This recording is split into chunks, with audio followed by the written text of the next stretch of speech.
ব্যক্তিগত জীবনে একের পর এক ঝড়ঝাপটা সামলাতে গিয়ে শীতলের পড়াশোনার নাজেহাল অবস্থা। আগে পড়াশোনায় মোটামুটি যেমন ছিল, বর্তমানে আরও শোচনীয় অবস্থা। তার উপরে এখন কলেজে আসতেও ইচ্ছে করে না। এলে একাকিত্ব যেন তাকে আষ্টে পৃষ্ঠে জড়িয়ে ধরে। প্রিয় বান্ধবীকে পায় না, মনে জমে থাকা কথাগুলো বলতে পারে না, দুষ্টুমির ছলে কিয়ারাকে হুমকি দিয়ে ক্লাস ফাঁকি দিতে পারে না। তাদের ক্লাসের অন্য বন্ধুরা যখন দল বেঁধে হাসাহাসিতে মেতে ওঠে, সে শুধু ফ্যাল করে তাকিয়ে দেখে। এক সময় তো ওরাও এভাবেই মেতে থাকত। ক্লাসে কথা বলার অপরাধে কতবার শাস্তি পেয়েছে তার হিসেব নেই। বাড়িতে ভালো কিছু রান্না হলে কিয়ারা তার জন্য নিয়ে আসত। সেই খাবার সে স্যারের চোখ এড়িয়ে ক্লাসে শেষ করত। তার কাণ্ডে কিয়ারা হেসে খুন হতো। দুজন মিলে চুরি করে এখানে ওখানে চলে যেত, বাজি ধরে তার পছন্দের ভেলপুরি খেত। যেই হাঁটত কাচের চুড়ি কিনে দিতে হতো। কিয়ারা কাচের চুড়ি খুব পছন্দ করত।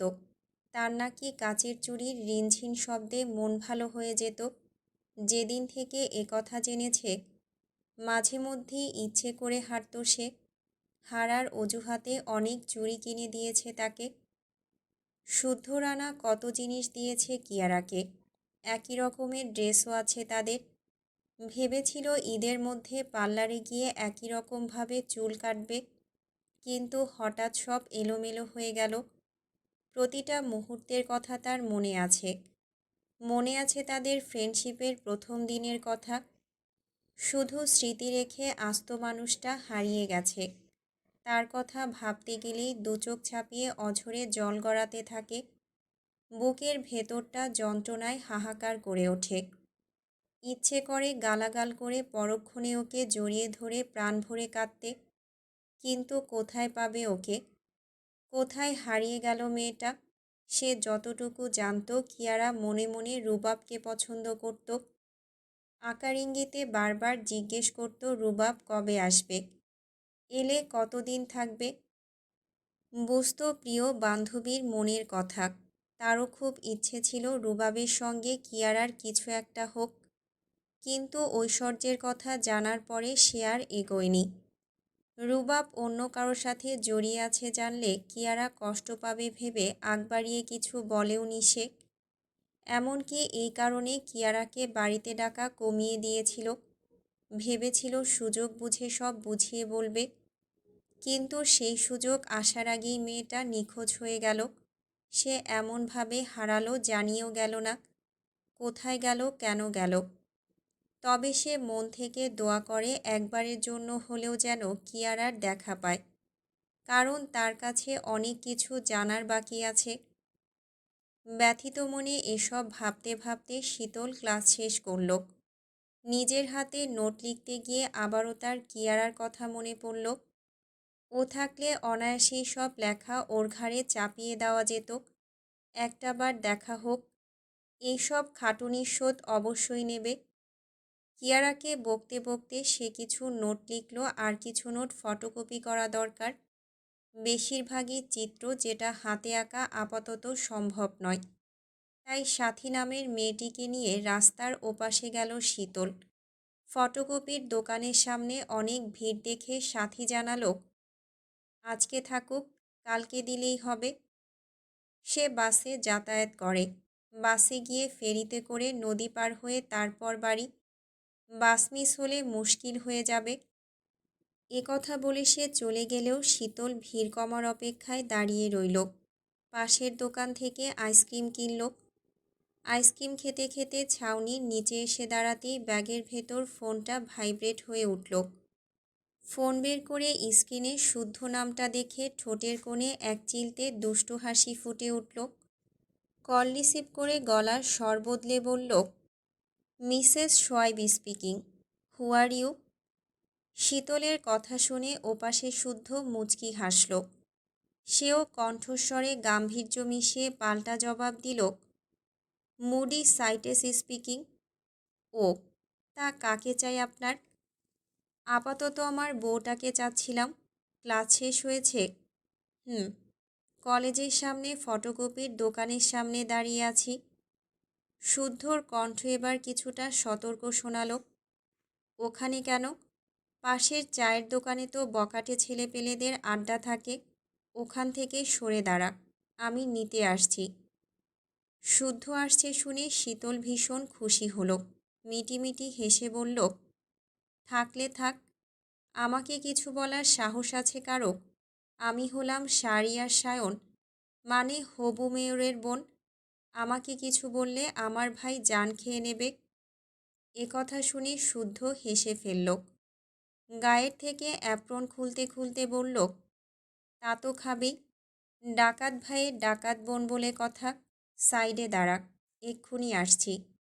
হুম, আসুন। ফোনটা কেটে দিয়ে শীতল গলে যাওয়া আইসক্রিমে একটা বড় কামড় বসালো। দোকানের দিকে তাকিয়ে দেখল ভিড় এখনও কমেনি। আজই কেন সবার ফটোকপি করার ধুম পড়ল কে জানে। তবে এখন আর তার তাড়া নেই, শুদ্ধ তো আসছেই। এ কথা ভেবে ডানে ঘুরতেই নিজের নাম শুনে বামে ঘুরে তাকালো শীতল। পাশে দাঁড়ানো পুরুষটার স্থির দৃষ্টি ঠিক তার দিকেই। তবে উনি আর কি বলেছে শুনতে পায়নি সে।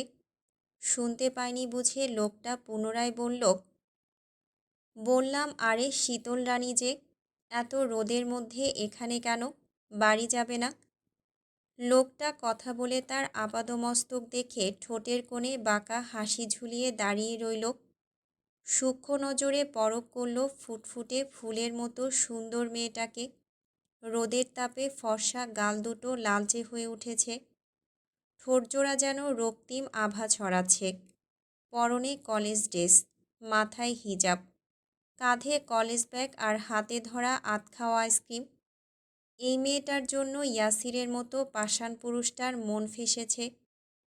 বেচারা দেবদাস হয়ে বর্তমানে কোন গর্তে মুখ লুকিয়েছে কে জানে।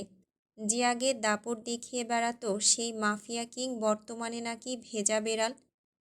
ভালোবাসা মানুষকে কতটা বদলে দেয় ভাবা যায়। এদিকে শীতলতার পাশে দাঁড়ানো লোকটাকে চিনতে পারল। অনেক আগে সে সায়ন ভাইয়ার সঙ্গে একে দেখেছিল। সম্ভবত ভাইয়ার রাজনৈতিক দলের কেউ হবে, কিন্তু নামটা যেন কি, কনক নাকি রনক। এই দুই নকের কোনো একটা হবে তা নিশ্চিত। নামটা পুরোপুরি মনে না পড়লেও সেটা বুঝতে দিল না। এত বড় মানুষকে নাম জিজ্ঞাসা করা অভদ্র হয়ে যাবে কি না। তাছাড়া এই লোক কেন এসেছে তাও তো জানে না, তাই চুপ করে রইল। পরে আবার ভাবল, কেউ কিছু জিজ্ঞাসা করলে উত্তর দেওয়া এক প্রকার সৌজন্যবোধ। তাই সে সুন্দর করে জবাব দিল, এই তো ভাইয়া, নোটগুলো ফটোকপি করেই চলে যাব। শীতলকে একা পেয়ে কনক এবার কিছু ভাবল। কথার ছলে বলে বসল, ও আচ্ছা শীতল, তোমার ফ্রেন্ড কিয়ারা না কি যেন নাম, ও কই? ওকে তো আর দেখি না, কোনো খোঁজ জানো ওর? কিয়ারার নাম শুনতেই শীতলের মুখের হাসিটুকু নিমিষেই মিলিয়ে গেল। ছোট করে উত্তর দিল, না। বিয়ে হয়ে গেছে নাকি? তাও জানি না। যোগাযোগ হয় না? না। শীতলের বিবর্ণ মুখ দেখে যা বোঝার বুঝে নিল কনক। মনে মনে একটা কুটিল হাসি হেসে সায়নকে একচোট গালি দিয়ে এবার নিজের মোক্ষম টোপটা ফেলল। সতর্ক দৃষ্টিতে চারপাশটা দেখে নিয়ে গলার স্বর নামিয়ে বলল, আমি জানি ও কোথায়, তবে বিস্তারিত জানতে চাইলে একটু আড়ালে এসো। সব কথা তো আর রাস্তার মাঝখানে বলা যায় না। তাছাড়া আমি যা বলবো এগুলো বেশ গোপনীয় ব্যাপার। আশা করি কথাগুলো তোমার আর আমার মধ্যেই থাকবে। এ কথা শুনে শীতল বিস্ময় নিয়ে তাকালো। কৌতূহলী হয়ে কনকের পিছু পিছু কিছুটা আড়ালে গিয়ে দাঁড়ালো। কনক শুরু থেকে কিয়ারা কিভাবে কিডন্যাপ হয়েছিল, তারপর সুইসাইড করে মৃত্যুর ঘটনা সব খুলে বলল। বাদ গেল না বুরাকের করা শারীরিক মানসিক নির্যাতনের কথা। তবে যা সত্য তার সঙ্গে আরও একটু ঝাল মশলা যোগ করতেও ভুলল না সে। সব শুনে শীতলের মাথায় যেন আকাশ ভেঙে পড়ল। বাকহারা হয়ে তাকিয়ে রইল। থরথর করে কাঁপতে লাগল। পর মুহূর্তে ওর মনে হলো এই লোক মিথ্যা বলতেও পারে, তাকে বোকা বানাতে অন্য চাল হতে পারে। একথা ভেবে সে রাস্তার দিকে তাকালো। মনে পড়ে গেল এর আগে সে কিডন্যাপ হয়েছিল, কিন্তু এখন রাস্তায় অনেক মানুষ। আর যাই হোক, এই লোকটা কিডন্যাপ করতে পারবে না। তবে যা যা শুনল জবাবে কিছু বলার ভাষা খুঁজে পেল না। তার পাশে একটা হিজল ফুলের গাছ।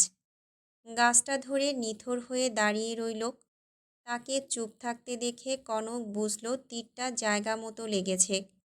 তাই আরও একটু খোঁচাতে পুনরায় জানালো, কিয়ারার এই পরিণতির কথা শুদ্ধ আর সায়ন আগে থেকেই জানত, কিন্তু তারা ইচ্ছে করেই তাকে জানায়নি। এটা তারা অন্যায় করেছে। অন্তত মৃত মুখটা দেখার সুযোগ করে দিত, তাও করেনি। এখন দেয়ালে কপাল ঠুকলেও লাভ হবে না। শীতল মাথা নিচু করে মাটির দিকে তাকিয়ে আছে। তখন কনক গলা খাকারি দিয়ে জোর দিয়ে বলল, সে একটুও মিথ্যে বলছে না। তার কথা বিশ্বাস না হলে যেন বাড়ি গিয়ে সরাসরি সায়নকে জিজ্ঞাসা করে। সায়ন নিশ্চয়ই তাকে মিথ্যা বলবে না। কথা শুনে শীতল যেন বাকহারা হয়ে গেল।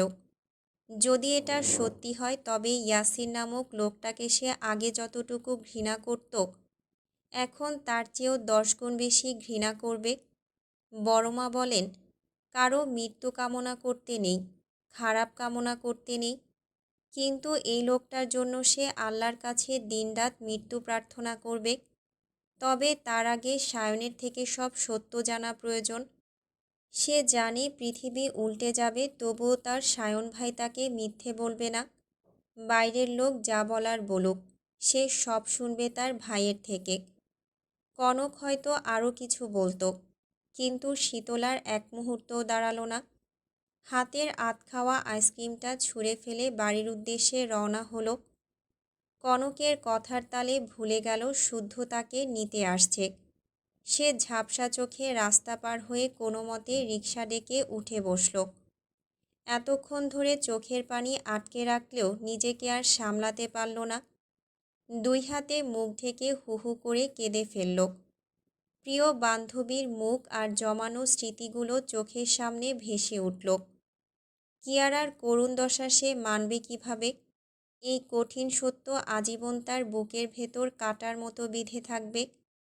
কাঁদতে কাঁদতে সে দোয়া করতে লাগল, এসব যেন মিথ্যা হয়, ভয়াবহ দুঃস্বপ্ন হয়। কিয়ারার সঙ্গে দেখা না হোক, তবুও যেন পৃথিবীর কোথাও না কোথাও সে বেঁচে থাকে, ভালো থাকে। এদিকে তাকে এভাবে কাঁদতে দেখে মধ্যবয়সী রিকশাওয়ালা আর চোখে তাকাচ্ছেন। প্রেমিকের সঙ্গে ঝগড়া হয়েছে ভেবে কিছু জিজ্ঞাসা করলেন না, তবে মুখ কুঁচকে ফেললেন। এই কাজে থেকে প্রতিদিন কত কিছুরই না সাক্ষী হন। হুট তুলে কেউ কেউ এমন কাজ করে যে ইচ্ছে করে লাথি মেরে রিকশা থেকে ফেলে দিতে, কিন্তু চাইলে কি তা সম্ভব হয়? তাছাড়া বড়লোকদের সন্তানরা যা করে সবই ঠিক। এসব ভেবে উনি ধীরগতিতে রিকশা টানছিলেন। হঠাৎ একটা কালো বাইক হাতের ইশারায় ওনাকে থামাতে বলল। রিকশা থেমে যাওয়ায় শীতল দেখল শুদ্ধ বাইকে বসা। তাকে দেখে দ্রুত চোখ মুছে নিল শীতল, কিন্তু তাতেও লাভ হলো না। ততক্ষণে ফর্সা মুখটা লাল বর্ণ ধারণ করেছে। শুদ্ধ রিকশাওয়ালার ভাড়া মিটিয়ে শীতলের দিকে তাকালো, বলল, নেমে আয়। বিনা বাক্যে শীতল নামল। কিছু বলার আগেই বাইকের পেছনে বসল। কাঁধে হাত রেখে পিঠে কপাল ঠেকিয়ে চুপ করে বসে রইল। মাথা ব্যথা করছে নাকি জিজ্ঞাসা করলে না বোধক মাথা নাড়ালো। শুদ্ধ বাইক স্টার্ট করে বাড়ির পথে না গিয়ে উল্টো পথ ধরল। এখন বাড়ি গেলে অনেক প্রশ্নের মুখে পড়তে হবে, আর শুদ্ধ নিজে ওর কান্নার কারণ না জানা পর্যন্ত শান্তি পাবে না। কিছুক্ষণ আগেও কথা হলো, এর মধ্যেই কি এমন হলো যে কাঁদতে হবে? এমনিতে বাড়িতে চঞ্চল, যত রকম দুষ্টু বুদ্ধি সব তার উপরই প্রয়োগ করে। অহেতুক হলেও তাকেই বেশি জ্বালায়, তাকেই বকায়। যদিও আগের তুলনায় তার দুষ্টুমি অনেকটাই কমেছে। এখন আগের মতো ধাপে ধাপে দুষ্টুমি না করলেও সুযোগ পেলে ছাড়ে না। কিন্তু বাড়ির বাইরে সাধারণত এমন আচরণ করে না। অযথা কান্নাকাটি করার মেয়ে সে না। তাহলে এইটুকু সময়ের মধ্যে কি এমন হলো? এখন তো সরাসরি কিছু জিজ্ঞাসা করলেও বলবে না। ওর পেট থেকে কথা বের করতে হলে অহেতুক ঝগড়া করতে হবে। এক পর্যায়ে অতিষ্ঠ হয়ে নিজেই সব উগরে দেবে। কিন্তু ঝগড়া শুরু করার আগেই শুদ্ধ অনুভব করল তার পিঠে শার্ট ভিজে যাচ্ছে। এবার তার সত্যিই খটকা লাগলো। কণ্ঠস্বর নরম করে বলল, কষ্টের পরিমাণ কি অনেক বেশি? আমাকে একটু ভাগ দেওয়া যাবে? শীতল কোনো জবাব দিল না। শুদ্ধ আবার বলল, কেউ চাইলে তার সবটুকু কষ্ট আমার কাছে আমানত রাখতে পারে। কবুল বলার সময় তো কষ্টের ভাগ নেওয়ার ওয়াদাও করেছিলাম। এবারও নিস্তব্ধতা। তবে পিঠে শাট আঁকড়ে ধরেছে দেখে শুদ্ধ বলল, চোখের জলের সাথে নাকের জল মিশিয়ে খিচুড়ি বানিয়ে আমার স্বাদটা নষ্ট না করলেই কি নয়। বেচারার স্বাদ তো কারো ক্ষতি করেনি। এবারও কোনো সাড়া শব্দ না পেয়ে শুদ্ধ বাইকের আয়নায় তাকালো। দেখল শীতল পিঠে মুখ লুকিয়ে ফুপিয়ে কাছে সে, অথচ অদ্ভুত কারণে বুক পুড়ছে তার। এত যত্নে আগলে রেখে অন্যের কথায় কাঁদলে সহ্য হয় সেটা? কান্নার কারণও তো অজানা। তাই আবারও বলল, বাইক থামাবো? থামাই। পিঠের বদলে আমার বুকে মুখ লুকিয়ে কাঁদলে হয়তো শান্তি পাবি। লোকে বলে স্বামীর বুকে শান্তি থাকে। সেই শান্তি স্ত্রীর সব কষ্ট ভোলার মহা ঔষধ হয়ে কাজ করে। বিশ্বাস না হলে নিজেই পরীক্ষা করে দেখ। শীতল ঢোক গিলে নিজেকে সামলানোর চেষ্টা করল। কিন্তু বুকের মধ্যে একদলা কষ্ট চাপ ধরে আছে। সে এটাও বুঝল তার কান্না শুদ্ধর পছন্দ হচ্ছে না। তাই কান্না জড়িত কণ্ঠে অস্পষ্ট সুরে মুখ খুলল, জেনে বুঝে কখনো কারো খারাপ চাইনি। নিজের অবাধ্যতা চঞ্চলতা শুধু আপনজনদের মধ্যেই সীমাবদ্ধ রেখেছি, যাতে অন্যরা বিরক্ত না হয়। আমি আমার কাছের মানুষগুলোকে বড্ড ভালোবাসি শুদ্ধ ভাই। তাদের সামান্য কষ্ট আমাকে ভেঙে চুরমার করে দেয়। অথচ আজ জানলাম আমারই অজান্তে আমারই কারণে আমার প্রিয় কেউ পৃথিবী থেকে হারিয়ে গেছে। এই অপরাধবোধ আমি কিভাবে সইব? নিজেকে কিভাবে ক্ষমা করব আমি? এ কথা শুনে শুদ্ধ হঠাৎ ব্রেক কষল। বাইক থামিয়ে ঘাড় ঘুরিয়ে অবাক দৃষ্টিতে তাকালো শীতলের দিকে। ওর কান্নার ধরন আর কথা শুনে বুঝতে বাকি রইল না যে শীতল সব জেনে গেছে। তবে এই মুহূর্তে রাস্তায় দাঁড়িয়ে কথা বাড়ানো যুক্তিযোগ্য মনে হলো না তার কাছে। যা বলার সুন্দর করে বুঝিয়ে বলতে হবে। এ কথা ভেবে সে পুনরায় বাইক স্টার্ট দিয়ে সোজা চলে গেল একটা শপিং মলে। সেখান থেকে প্রয়োজনীয় কিছু কেনাকাটা সেরে শীতলকে নিয়ে গেল একটা অভিজাত রেস্টুরেন্টে। তবে রেস্টুরেন্টে খাওয়ার মতো মন মানসিকতা শীতলের নেই। তাই ঢুকতে না চাইলে শুদ্ধই এক প্রকার জোর করে নিয়ে গেল। ওয়াশরুম দেখিয়ে বলল চোখে মুখে ভালো করে পানি দিতে। সেই সাথে হাতে ধরিয়ে দিল মাত্রই কেনা নতুন ড্রেসটা। শীতল শুদ্ধর মুখ পানে তাকিয়ে কী ভাবল কে জানে। তবে বাধ্য মেয়ের মতো ড্রেস বদলে মুখ ধুয়ে এসে টেবিলে বসল। তখনই খাবার চলে এলো। শুদ্ধর প্লেটে খাবার বেড়ে দিয়ে খেতে ইশারা করে নিজেও খাবার তুলে নিল। শীতল মুখে এক লোকমা খাবার দিল, নির্লিপ্তভাবে বসে রইল। ওর নিশ্চুপ ভাব দেখে শুদ্ধ ধীরস্থির কণ্ঠে বলল, আমরা মানুষেরা রক্তে মাংসে গড়া মানুষ হলেও সবার জীবনের গল্প আলাদা। আমরা কেউই নিজেদের জীবন বা নিয়তিকে মনের মতো করে সাজাতে পারি না। যদি নিয়তি আমাদের হাতের মুঠোয় থাকত, তবে বিশ্বাস কর, পৃথিবীর কেউই দুঃখ নামক শব্দটা নিজের ঝুলিতে রাখত না। কিয়ারার সঙ্গে যা হয়েছে সেটাও নিয়তি। আমরা কেউই কারো ভাগ্য বদলে দেওয়ার ক্ষমতা রাখি না। সেই এখতিয়ার আমাদের নেই। আমি তোকে একবারও বলবো না যে তুই ওর জন্য কষ্ট পাস না। তোর কষ্ট হচ্ছে, তুই প্রাণ ভরে কাঁদ। কিন্তু কাঁদতে কাঁদতেই ওর জন্য আল্লাহর কাছে দোয়া কর। এটা হয়তো ওর কাজে লাগবে। বিচার যে চাইবি সেই অপরাধীও বর্তমানে কবরের বাসিন্দা। বুরাক মানতে পারেনি কিয়ারার চলে যাওয়া। তাই বলছি, খবরদার, নিজেকে দোষারোপ করিস না। যা হয়েছে তাতে আমাদের কারোরই কোনো হাত ছিল না। এমনটা না, আমরা সব জেনে বুঝে ইচ্ছে করে চুপ ছিলাম। যদি জানতামও অবশ্যই কিছু না কিছু করতাম। আসলে আসলে নকলে বুঝি না। তবে ভাইয়াকে সব বলার দরকার নেই। এত সহজে ভেঙে পড়লেও চলবে না। এই জীবনে কত ঝড় আসবে যাবে। শক্ত থেকে সব সামাল দেওয়া শিখতে হবে। যত আবেগ, যত কষ্ট সব নিজের মধ্যে চেপে রাখতে হবে। মানুষ কষ্ট দেবেই, এটা মানুষের স্বভাব। তবে নিজের দুর্বলতা কাউকে দেখানো যাবে না। মানুষকে যত দুর্বলতা বোঝাবি মানুষ ততই মজা লুটবে। আমি চাই আমার সহধর্মিণী আমার মতোই শক্ত হোক, যাতে কেউ আঙুল তোলার আগেও হাজারবার ভাবে। তাহলে এখন কি করব? মন খারাপ করে কান্নাকাটি করা যাবে না। যারা দুর্বল, নিজেদের প্রতি কোনো বিশ্বাস নেই, তারা সহজে কান্নাকাটি করে, অল্পতেই ভেঙে পড়ে। শীতল খুব মন দিয়ে কথাগুলো শুনল, ভাবল। তারপর নিজেকে সামলে সময় নিয়ে খাবারটুকু শেষ করল। কথাগুলো কাজে দিয়েছে দেখে শুদ্ধ হাঁপ ছেড়ে বাঁচল। বাপরে, এতক্ষণ কাঁদতে দেখে বুকের ভেতরটা কেমন করছিল। তারপর সেখান থেকে বেরিয়ে দুজন ইচ্ছে মতো ঘুরল। শ্মশানঘাটের পাশ দিয়ে যাওয়ার সময় না চাইতেও হেসে ফেলল। মনে পড়ল বিপদের চৌরাস্তার ঘটনা। বাড়ি ফিরতে ফিরতে মাগরিবের আজান হয়ে গেল। দুজনেই ফ্রেশ হয়ে নিল। শীতল মায়ের কাছে গিয়ে বসলে সিমিন এলোমেলো চুল দেখে বকতে শুরু করলেন। তাকে বকতে দেখে সিতারা ওনাকে সন্ধ্যার নাস্তা রেডি করতে বলে তেল এনে শীতলের চুলে তেল দিতে লাগলেন। একটু পরে শুদ্ধ এসে বসল। শীতলের লম্বা চুলে দুটো বিনুনি দেখে বলল, আর কত পুতুল বানিয়ে রাখবে? এখন বাড়ির বউ হয়েছে, মেরে ধরে কাজ শিখাতে হবে না? ছেলের কথা শুনে সিতারা ফিক করে হেসে ফেলে বললেন, কেন, ভয় হচ্ছে নাকি? কিসের ভয়? নতুন করে যদি আবার বিয়ের প্রস্তাব আসে সেই ভয়। এ কথা বলে সিতারা পুনরায় বললেন, আমি চাই না ও বড় হোক, সেই ছোট্ট শীতল হয়ে চোখের সামনে থাকুক। দুই পাশে দুটো বিনুনি করে সারা বাড়ি দৌড়ে বেড়াক, খিলখিল করা হাসিতে চৌধুরী বাড়ি মাতিয়ে রাখুক।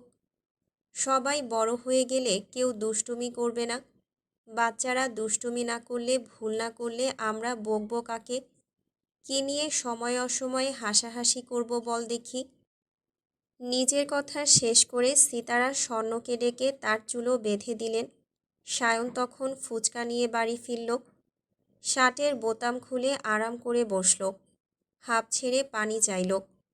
তারপর শীতলের দিকে তাকিয়ে বলল, কিরে বনু, চোখ মুখ শুকনো লাগছে কেন? শরীর খারাপ নাকি কেউ কিছু বলেছে? চুলে তেল দিলাম তাই।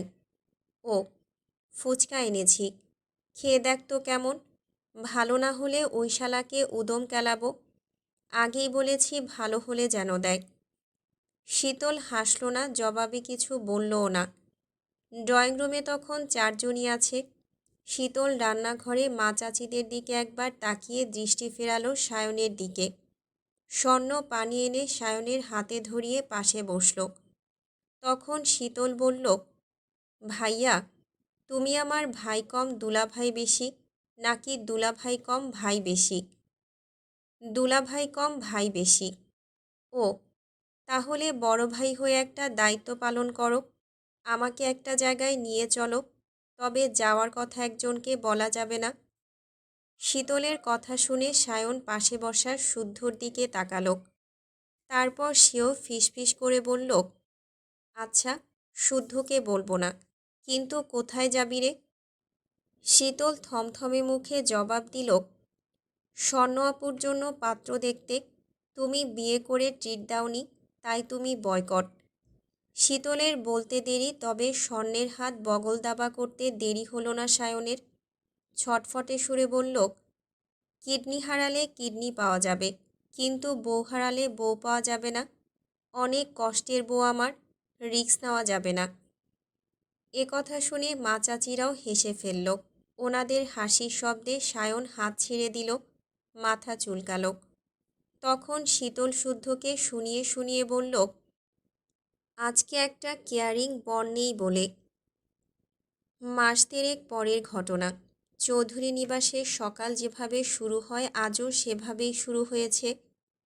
শারাফাত চৌধুরী নাস্তা সেরে যাওয়ার সময় শীতলকে কলেজে নামিয়ে দিয়ে গেছে। ক্লাস শেষে সায়ন কিংবা শুদ্ধ গিয়ে আনবে। নির্বাচন যত এগিয়ে আসছে প্রতিটা অলিগলিতে নতুন প্রাণচঞ্চলতা দেখা দিয়েছে। রাস্তার উপর দড়ি টাঙিয়ে সাদা কালো পোস্টারের সারি, দেয়ালগুলো ছেয়ে গেছে প্রার্থীদের রঙিন লিফলেটে। মাইকের আওয়াজে কান পাতা দেয়। প্রার্থীর গুণগান আর প্রতিশ্রুতি রেকর্ড করা গান বা ভাষণ সকাল থেকে রাত পর্যন্ত বাজতেই থাকে। বয়স্ক থেকে শুরু করে তরুণ প্রজন্ম আলোচনার কেন্দ্রবিন্দু থাকে একটাই, শাহরিয়ার সায়ন ভাই। সায়নের নামের প্রচারও চলছে পুরো দমে। তার নামের মিছিলে ছেলেপুলের মুখে একটাই স্লোগান, আমার ভাই তোমার ভাই শাহরিয়ার ভাই শাহরিয়ার ভাই। শাহরিয়ার ভাইয়ের মার্কা কি পায়রা ছাড়া আবার কি? শাহরিয়ার ভাইয়ের পায়রা আনবে সুখের বন্যা। অলিগলি রাজপথ পায়রা মার্কার জয়লাভ। আসিতেছে শুভদিন, পায়রা মার্কায় ভোট দিন। চারদিকে এত হৈহট্টগোলের মাঝে এক ধরনের টেনশনও কাজ করছে। বিরোধী দলগুলো বিক্ষিপ্ত সংঘর্ষে মানুষের আতঙ্ক সৃষ্টি করছে। প্রশাসন তখন শক্ত হাতে সব সামাল দিচ্ছে। কখনো কখনো দুই পক্ষের সংঘর্ষে পুলিশ আহত হওয়ার ঘটনাও ঘটছে। এজন্যই বাড়ির কাউকে অকারণে বের হতে দিচ্ছে না শুদ্ধ সায়ন। গতকাল রাতে পার্টি অফিসে ছিল শুদ্ধ।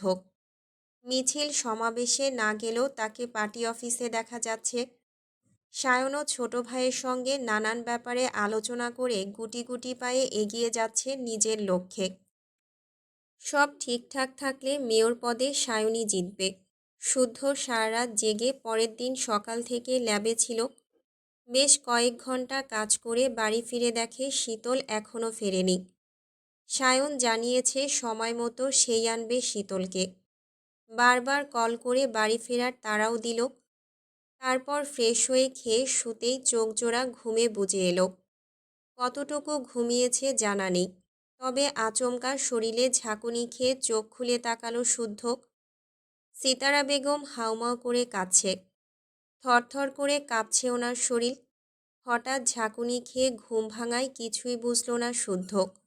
তবে সিরিয়াস কিছু আন্দাজ করে উঠে বসতেই সিতারা বললেন, দ্রুত তার ফোন দেখতে। শুদ্ধ ফোন সাইলেন্ট করে চার্জে দিয়ে ঘুমিয়েছিল। মায়ের কথায় ফোন চেক করে দেখল অসংখ্য ফোন কল। আজমের কল বেশি দেখে কল ব্যাক করে যা শুনল তাতে তার মাথায় যেন আকাশ ভেঙে পড়ল। অতপর কোনো দিকে না তাকিয়ে এক দৌড়ে নিচে নামল। তারপর বাইক নিয়ে পৌঁছালো এক নির্জন জায়গায়। তখন মাগরিবের আজানের আগ মুহূর্ত। স্মিত আঁধার নেমেছে ধরণীর বুকে। সেই মুহূর্তে ভিড় করেছে অসংখ্য মানুষ। হইচই চারদিকে। সে ভিড় ঠেলে এগিয়ে যেতেই দৃষ্টি আটকালো কলেজ ড্রেস পরা অল্প বয়সী এক মেয়ের দিকে। তাতেই শুদ্ধ হৃৎপিণ্ড যেন থমকে গেল। দেখল কলেজের ড্রেস পরা শীতল বসে আছে মাটিতে। তার কোলে রক্তে ভেজা সায়নের মাথা। দুজনের পোশাক রক্তে রাঙা। পাশে বসে আজম ফুপিয়ে ফুপিয়ে কেঁদে ডাকছে অবচেতন সায়নকে। হতবম্ব শুদ্ধ এগিয়ে যেতেই শীতলও চোখ তুলে তাকালো। তাকে দেখে নিষ্পলক দৃষ্টিতে তাকিয়ে রইল। কথা বলার শক্তি হারিয়ে ফেলল, ভেতরের সবটুকু আক্রোশার হাহাকার মিশিয়ে কিছু শব্দ গোছালো। তারপর ভাঙা গলায় থেমে থেমে বলল, কোনো বোন কি চোখের সামনে ভাইয়ের নিথর দেহ দেখতে পারে? পারে না। আমিও পারিনি। ওরা আমার ভাইকে মারতে এসেছিল, আমি ওদের মেরে দিয়েছি। শীতলের কথাগুলো যখন শুদ্ধর কানে পৌঁছালো তখন শুদ্ধ বাকহারা। যে মেয়েটি পিঁপড়ে মারতেও ভয় পেত তার এমন দুঃসাহসিক কথায় ও কাজে শুদ্ধর চেনা জগৎটা মুহূর্তেই যেন উল্টে পাল্টে গেল।